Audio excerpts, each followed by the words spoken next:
여러분, 최근에 강남의 도산대로나 신사동 가로수길 인근 거리를 한번 가보셨습니까?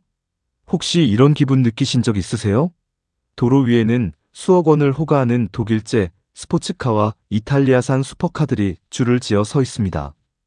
엔진의 웅장한 배기음과 번쩍이는 차체를 보고 있으면 세상에 참 부자가 많구나 싶어 마음 한구석이 헛헛해지기도 합니다. 그런데 여러분, 그 화려한 차들이 밤이 깊어지면 어디로 사라지는지 유심히 보신 적이 있습니까?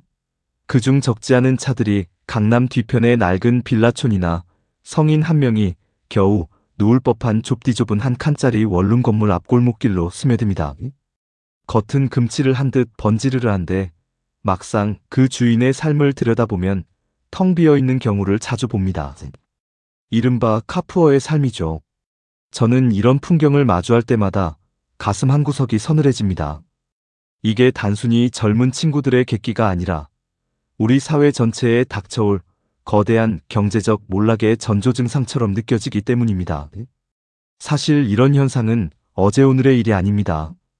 하지만 요즘은 그 정도가 너무 심해졌습니다. 과거에는 차가 성공의 결과물이었다면 이제는 성공한 것처럼 보이기 위한 도구로 전락해버렸습니다. 문제는 그 도구를 유지하기 위해 자신의 인생 전체를 담보로 잡히고 있다는 사실입니다. 제가 30년 넘게 경제 현장에서 수많은 사람의 자산 상태를 들여다보며 느낀 점은 진짜 위기는 소득이 줄어들 때가 아니라 지출을 통제하지 못할 때 찾아온다는 것입니다. 특히 자동차처럼 가치가 빠르게 하락하는 물건에 인생의 모든 자원을 쏟아붓는 행위는 경제적 자살 행위나 다름없습니다. 안녕하십니까? 저는 금융권과 부동산 분석업계에서 40년 가까이 일하다가 지난해 정년퇴직을 했고 지금은 작은 경제연구소를 운영하면서 소상공인들의 투자 상담과 청년들의 부채 관리 컨설팅을 해드리고 있는 박 소장입니다. 1997년 국가부도 위기였던 IMF 사태 당시 저는 시중은행의 여신 심사팀 한복판에 있었습니다. 그때 제가 뼈저리게 목격한 진실은 단 하나였습니다. 감당할 수 없는 허세를 부리며 빚으로 성을 쌓던 사람들이 가장 먼저 그리고 가장 비참하게 무너진다는 사실이었죠. 요즘 제 상담실을 찾아오는 젊은 분들을 보면 당시에 처참했던 기억이 떠올라 밤잠을 설치곤 합니다. 그때의 비극이 반복될까봐 두려운 마음이 듭니다. 이 이야기가 여러분의 소중한 자산을 지키고 미래를 설계하는데 조금이라도 도움이 된다면 구독과 좋아요로 힘을 보태주십시오. 그리고 지금 질문 하나 드리고 싶습니다. 여러분의 통장 잔고는 안전하십니까? 아니면 매달 돌아오는 카드 결제일과 자동차 할부금 때문에 숨이 턱 끝까지 차오르고 계십니까? 여러분의 솔직한 고민을 댓글로 남겨주시면 제가 40년의 경험을 담아 직접 조언해 드리겠습니다. 자, 지금부터 월세 살면서 외제차 모는 사람들이 마주하게 될 몰락의 5가지 진실을 하나씩 짚어보겠습니다. 첫 번째로 말씀드리고 싶은 것은 자산과 소비재를 구분하지 못하는 경제적 문맹의 위험성입니다. 쉽게 설명해 드리겠습니다. 경제학적 관점에서 진정한 자산이란 시간이 갈수록 그 가치가 오르거나 나에게 돈을 벌어다 주는 것을 말합니다. 반대로 소비재는 손에 넣는 그 순간부터 가치가 하락하기 시작하죠. 자동차는 명백한 소비재입니다. 그런데 많은 분이 이 자동차를 마치 자신의 계급이나 자산인 양 착각합니다. 특히 전액 할부나 리스로 차를 샀다면 그건 법적으로만 본인 명의일 뿐 실제로는 금융사의 차입니다. 저는 금리를 경제의 혈압이라고 표현합니다. 혈압이 낮을 때는 무리하게 뛰어도 우리 몸이 버텨주지만 지금처럼 고금리가 유지되는 시기에는 혈압이 높아져 심장에 무리가 가고 결국 마비가 옵니다. 제가 은행원으로 근무하던 1997년 당시에 본 장면이 지금도 선명합니다. 제 옆자리에 있던 동료 직원이 있었는데 당시 최고급 세단이었던 그랜저를 전액 할부로 샀습니다. 매달 월급의 절반을 할부금으로 쏟아부으면서도 동창회에 나가 어깨에 힘을 주곤 했죠. 하지만 IMF 사태가 터지고 시중금리가 25%에서 30% 넘게 폭등하자 상황은 급변했습니다. 할부 이자가 2배로 뛰었고 그 친구는 결국 차를 뺏긴 것은 물론이고 감원 한파에 직장까지 잃었습니다. 숫자는 감정에 휘둘리지 않고 언제나 냉혹한 진실만을 말합니다. 지금 여러분이 타고 있는 그 차의 할부금이 매달 여러분의 미래를 갉아먹고 있다는 사실을 잊어서는 안 됩니다. 지금의 현실은 어떨까요? 상황은 과거보다 훨씬 더 교묘하고 위험해졌습니다. 지난주 저희 연구소 상담실에 36살 청년 이현우 씨가 찾아왔습니다. 현우 씨는 중소기업에서 영업직으로 일하며 월급 300만 원 정도를 받는 평범한 청년이었습니다. 그런데 놀랍게도 7천만 원에 육박하는 독일제 세단을 5년 리스로 운행하고 있더군요. 매달 나가는 리스료와 보험료, 기름값에 소모품 관리비까지 합치니 평균 170만 원이 나갔습니다. 현우 씨가 사는 곳은 보증금 500만 원에 월세 45만 원짜리 낡은 원룸이었습니다. 통장 잔고는 늘 마이너스와 0원을 왔다 갔다 했죠. 현우 씨는 제게 씁쓸하게 웃으며 말했습니다. 소장님, 요즘은 차가 곧 명함이잖아요. 차라도 좋은 거 타야 거래처에서 무시 안 당합니다. 여러분, 이게 바로 가장 큰 착각이자 몰락의 서막입니다.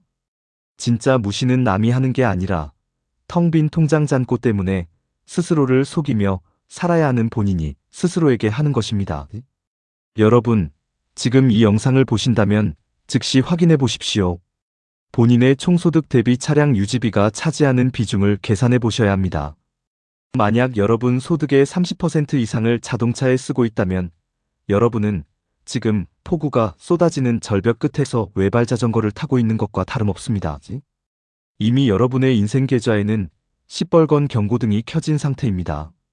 두 번째 진실은 월세와 외제차의 조합이 자산 형성의 사다리를 완전히 부숴버린다는 점입니다. 집은 없어도 차는 있어야 한다는 논리는 자동차 회사와 금융사가 만들어낸 가장 악독한 마케팅이자 가스라이팅입니다. 제가 부동산 분석 업무를 40년 가까이 하며 정립한 공식이 있습니다. 진짜 부자는 가치가 오르는 자산을 먼저 확보한 뒤에 남는 돈으로 소비재를 사지만 가난의 굴레를 벗어나지 못하는 이들은 소비재를 먼저 사고 자산을 살 기회를 영원히 박탈당한다는 겁니다. 생각해 보십시오. 매달 자동차 할부금으로 나가는 150만 원을 우량한 주식이나 부동산 펀드에 3년만 투자했다면 어떻게 되었을까요? 복리의 마법은커녕 여러분은 감가의 마법에 걸려 돈을 공중에 뿌리고 있는 겁니다. 제가 근무하던 은행에서 고액 자산가들의 포트폴리오를 관리할 때 참 흥미로운 점을 발견했습니다. 수백억 원대의 자산을 가진 회장님들 중에는 의외로 국산 중형차를 10년 넘게 타는 분들이 정말 많았습니다. 그분들은 차에 들어갈 돈을 아껴서 수익형 부동산의 지분을 사고 유망한 기업의 주식을 모았습니다. 반면 제 상담실에서 만나는 카푸어들은 차를 유지하기 위해 소중한 적금을 해지하고 만약의 사태를 대비한 보험까지 깨버립니다. 작년에 만난 한 20대 청년은 외제차 할부금을 메우기 위해 퇴직금 중간 정산까지 받았더군요. 이건 미래의 나를 칼로 찔러서 현재의 허세라는 괴물을 먹여 살리는 비극적인 행위입니다. 세 번째로 우리가 직시해야 할 진실은 감가상각의 공포입니다. 자동차라는 물건은 매장을 나서는 그 순간부터 수천만 원의 가치가 증발합니다.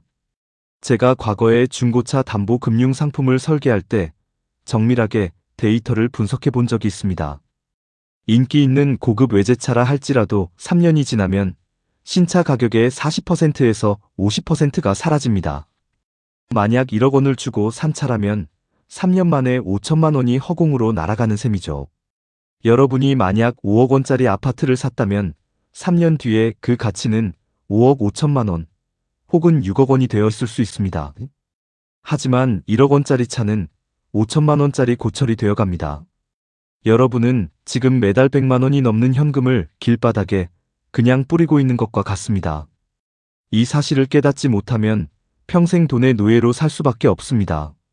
네 번째로 고금리 시대의 리스료와 할부금은 치명적인 독약입니다. 리스라는 구조는 일반 대출보다 훨씬 더 복잡하고 위험합니다. 취등록세나 자동차세가 포함되어 있어 겉으로는 월 납입료가 합리적으로 보일지 모르지만 실질적인 이자율을 꼼꼼히 따져보면 시중담보대출 금리의 3배나 4배에 달하는 경우가 허다합니다.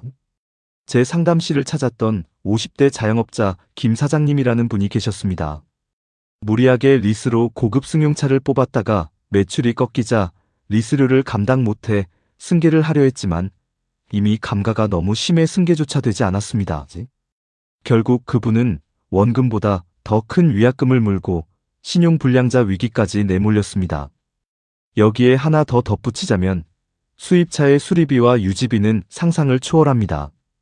보증기간이 끝나는 순간 사소한 부품 하나 교체하는데 수백만 원이 우습게 나갑니다.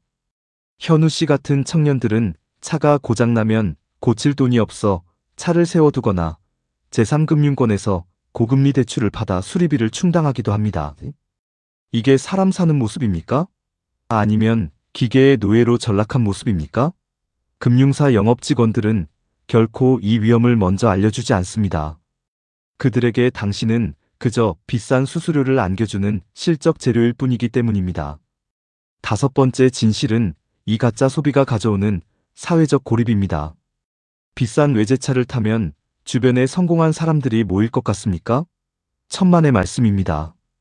오히려 여러분의 겉모습만 보고 돈을 빌려달라는 사람이나 함께 허세를 부리며 유흥을 즐기려는 부류들만 꼬이기 마련입니다. 진짜 안목을 가진 부자들은 상대방이 타는 차가 아니라 그 사람의 태도와 여유, 그리고 자산의 견고함을 봅니다. 낡은 원룸촌 골목에 주차된 외제차 핸들 사진을 찍어 소셜미디어에 올리는 사람을 부자들은 단번에 알아채고 조용히 멀리합니다. 아, 저 사람은 속이 비었구나 라고 판단하는 것이죠. 결국 남는 건 감당할 수 없는 빚과 위기 때 아무 도움도 안 되는 가짜 인맥뿐입니다. 자, 이제 절망적인 이야기 대신 우리가 살 길, 대응 방안을 구체적으로 말씀드리겠습니다. 첫 번째로 제가 강력하게 조언하고 싶은 것은 지금 즉시 차를 정리하는 결단을 내려야 한다는 겁니다. 지금 팔면 감가 때문에 손해가 너무 커요라고 말씀하시는 분들이 많습니다. 하지만 명심하십시오. 오늘 파는 것이 여러분의 인생에서 가장 싸게 파는 날입니다. 내일이면 차값은 더 떨어지고 여러분의 빚은 더 늘어납니다. 제가 상담했던 30대 중반의 박태준 씨 사례를 말씀드리겠습니다. 태준 씨는 과감하게 타던 외제차를 처분하고 600만 원짜리 중고 경차로 바꿨습니다. 주변의 시선이 두려웠지만 막상 바꾸고 나니 매달 나가던 200만 원의 고정 지출이 50만 원으로 줄었습니다. 태준 씨는 그 남은 돈으로 1년 만에 카드 빚을 청산하고 종잣돈 5천만 원을 만들었습니다. 차를 팔고 나서야 비로소 자신의 진짜 인생이 보이기 시작했다는 그의 말이 아직도 귓가에 맴돕니다. 두 번째 전략은 주거의 안정성과 자산의 기초를 다시 쌓는 겁니다. 월세 40만 원짜리 방에서 외제차 시트에 앉아 있는 것보다 소형 중고차를 타더라도 청약저축을 넣고 내 집 마련을 위한 종잣돈을 모으는 것이 100배, 1000배 현명한 길입니다. 주거가 불안정하면 인간의 심리는 위축되게 마련이고 그 불안감을 화려한 소비재로 보상받으려 합니다. 이 악순환의 고리를 끊으셔야 합니다. 오늘 당장 가계부를 쓰십시오. 안 쓰는 신용카드는 모두 해지하고 고정적인 현금 흐름을 확보하십시오. 금리 인상기에는 현금이 곧 권력이고 생존권입니다. 실제로 제가 아는 한 자산가는 자녀들에게 이렇게 교육합니다. 탈 것에 돈을 쓰는 것은 내 다리를 자르는 것과 같고 살 곳에 돈을 쓰는 것은 내 뿌리를 내리는 것과 같다라고 말이죠. 여러분의 뿌리가 어디에 있는지 다시 한번 점검해 보십시오. 원룸이라는 척박한 땅에 외제차라는 화려한 조화를 심어놓고 뿌리가 내리길 기다리는 것은 어리석은 일입니다. 세 번째로 가짜 자존감을 과감히 쓰레기통에 던져버리고 진짜 실력을 키우는데 투자하십시오. 자동차가 나라는 사람의 가치를 증명해주던 시대는 이미 저물었습니다. 이제는 여러분이 가진 지식, 전문성, 그리고 위기 상황에서도 무너지지 않는 견고한 포트폴리오가 여러분을 증명합니다. 제가 40년 동안 만난 수많은 성공한 투자자들은 남들의 시선을 의식하는데 에너지를 낭비하지 않았습니다. 남들이 외제차 할부금을 낼 때 그들은 저평가된 우량주를 샀고 꼬마 빌딩의 지분을 모았습니다. 그 차이가 10년 뒤 한 사람은 길거리에 나앉게 만들고 한 사람은 진정한 경제적 자유를 누리게 만듭니다. 다시 한번 간곡하게 말씀드립니다. 제2의 IMF가 올지 안 올지는 그 누구도 장담할 수 없습니다. 하지만 한 가지 확실한 진리는 있습니다. 모래 위에 쌓은 허세의 성은 작은 경제적 파도에도 흔적 없이 사라진다는 겁니다. 1997년 국가부도라는 대재앙 속에서 살아남아 자산을 불린 사람들은 천재적인 투자자가 아니었습니다. 그저 자신의 분수를 명확히 알고 빚을 무서워할 줄 알며 실속을 차렸던 평범한 사람들이었습니다. 그들은 위기가 왔을 때 현금을 들고 기다렸다가 헐값에 나온 진짜 자산들을 쓸어 담았습니다. 반면 무너진 사람들은 설마 내 차를 압류당하겠어? 설마 내 가게가 문을 닫겠어? 라고 방관하다가 소중한 모든 것을 잃었습니다. 오늘 이 긴 이야기를 끝까지 들으신 여러분은 이제 선택의 기로에 서 있습니다. 화려한 껍데기 속에 갇혀 몰락의 늪으로 서서히 걸어 들어갈 것인가? 아니면 지금이라도 무거운 허세의 짐을 내려놓고 진짜 부자가 되는 길로 방향을 틀 것인가? 남들의 시선은 찰나의 순간이지만 여러분의 가난과 부채는 평생을 따라다니며 여러분의 영혼을 갉아먹을 수 있습니다. 여러분의 인생이라는 항로에서 자동차는 그저 목적지까지 데려다주는 수단일 뿐입니다. 그 수단이 너무 무거워 배가 침몰하고 있다면 가장 먼저 던져버려야 할 것은 무엇인지 여러분은 이미 알고 계실 겁니다.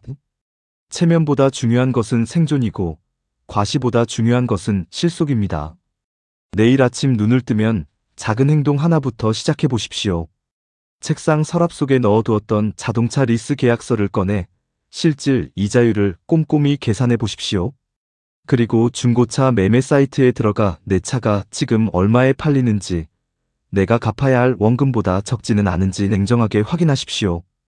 그 불편한 진실을 마주하는 용기만이 거대한 경제 위기의 파고 속에서 여러분 자신과 여러분의 소중한 가족을 지켜낼 유일한 구명조끼가 될 것입니다. 제가 여러분의 그 여정을 끝까지 응원하고 돕겠습니다. 오늘 이야기는 여기서 마치겠습니다.